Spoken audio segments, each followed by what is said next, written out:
Throughout life, there's always someone telling you what you can and can't do, and this is what we call authority. Authority often goes hand in hand with influence, and in this video I'll be organizing this by your chances of surviving if you choose to mess with them or not, or if you break their rules, starting from the easiest to survive to the least likely to survive. So coming in at level 1, we have the delusional losers. I have no nicer way to say this.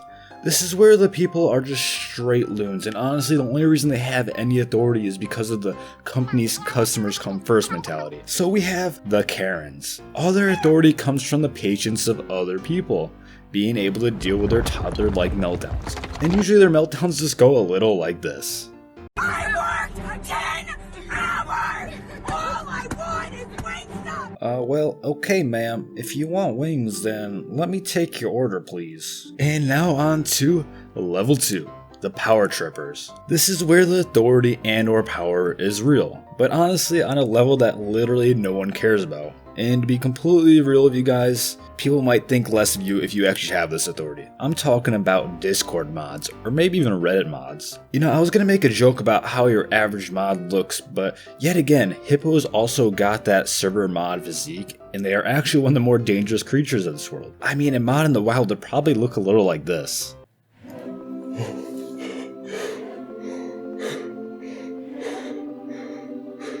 Hey, get back here. And I should also throw in the hallmonger. Like, bro is patrolling the halls for what? Just to stop someone from going to the bathroom? And there's always just power tripping a little too crazy. I mean, their hallways always look a little like this. Hey, you, stop right now. Well, what if I don't? A teacher help? And now on to level 3. This is where they pretty much control your schedule and possibly your future. And I don't know about you guys, but teachers, they have all the authority to send you to detention or to the principals, who can give you suspension or even expulsion. And honestly, they do have a judgment on your future a bit, depending on the path you take. Also, when you do like a paper or a project, how do they grade it? Since I feel like it's primarily a personal opinion for the grade. This is probably how they grade things. The right angle on this poster board is off by, let me check. Half a degree. I don't like that, so that's minus 20. Oh, they didn't write the full last name either. That's minus 20 as well. The color choice wasn't complimentary. Minus another 20.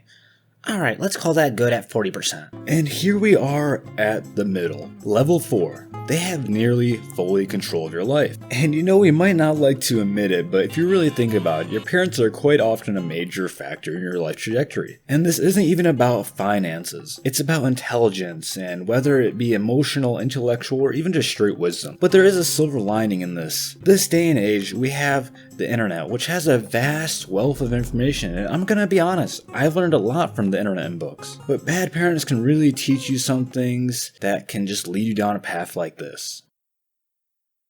Hey buddy, can you get me another beer? Sure. A few moments later. Alright, good stuff bud, now scram. Beer equals love, okay, I now get it. And you know, on the same level we have the boss, aka the CEO of controlling your life.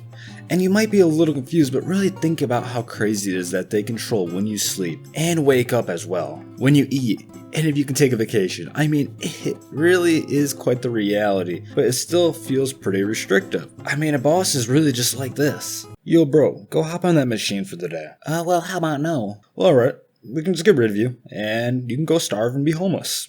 It was just a prank, bro, it was just a prank. And here we are at level 5. This is where they kinda control what you do by threat. And this isn't by any means a bad thing, since some things definitely deserve imprisonment and punishment. But if you decide to mess with these 3-letter organizations or the police, you will lose. And I mean, if you manage to escape them, it's probably because it was way back in the day before all this crazy forensic stuff they have now. I'm pretty sure they can trace you through your family tree and crazy stuff like that now. I mean, if you try escaping them, it would probably look a little like this. Sir, we did another sweep and it looks like he left his fingerprint back here in 1965 and we can trace this back through his family tree. And now here we are at level 6. This is where they restrict your life completely. This is pretty much like a totalitarian system in place within a society, and they usually have mass surveillance and a social credit system, and they'll restrict your travel and ability to live. Maybe even make you vanish. This is truly terrifying stuff right here. I mean, their life probably just looks a little bit like this. Stop, Dorbol Dorbius. Minus 50 social credit scores for jaywalking. And now on to the most dangerous one. And this is the one that has 100% control over you. We have the Illuminati. Nah, I'm just joking. We have yourself.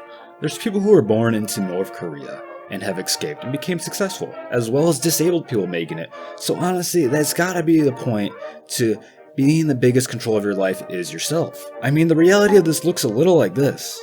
In local news, everyone wants to attack you and take your life away. So just don't step outside because it's too dangerous for you. Wow, that's kind of crazy. I'm just gonna go for a walk, I guess. You know, maybe it's not too bad. And so I'm gonna tell a story here, and I must preface it with the fact that people change, so don't judge anyone in the story as it isn't a reflection of them today. But be warned, while thinking about this one, it made me cry, and I haven't cried in years, so it's gonna be a bit messed up, and I hope I can hold my composure during it.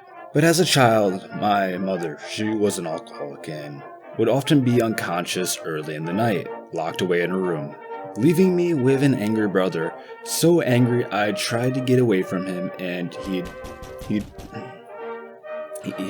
punch holes in the door that I closed behind me to get away. And other times I'd hit my mom's door for help that never came, and by the age of 12, I had a nervous breakdown. And my first thoughts of not wanting to be alive anymore. After that moment, I constantly had a nervous shake to me. And for so long, I held all this hate in my heart for them. I just couldn't understand why someone would do that stuff. But then there was a realization that all this hatred I had inside me wasn't hurting the ones that hurt me, but it was hurting myself instead. The moment I truly forgave them was the day I was no longer that scared kid curled up wanting out of this life. And now you're probably trying to figure out what this has to do with having complete control of your life. Well, seeing how brutal that story is, you'd assume I'd be a mess of a person.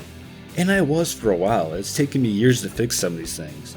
And I'm still working on healing myself. But now I'm physically fit, I'm doing the job I've always wanted to do, and most would consider me to be pretty stable. And so what I'm trying to say is, to forgive and don't blame others. Just understand the only thing you can control is yourself, whether it be how you react or what actions you take to change your life, for the better. And a good book on this is Extreme Ownership, and I'm going to pin a comment with a link to it.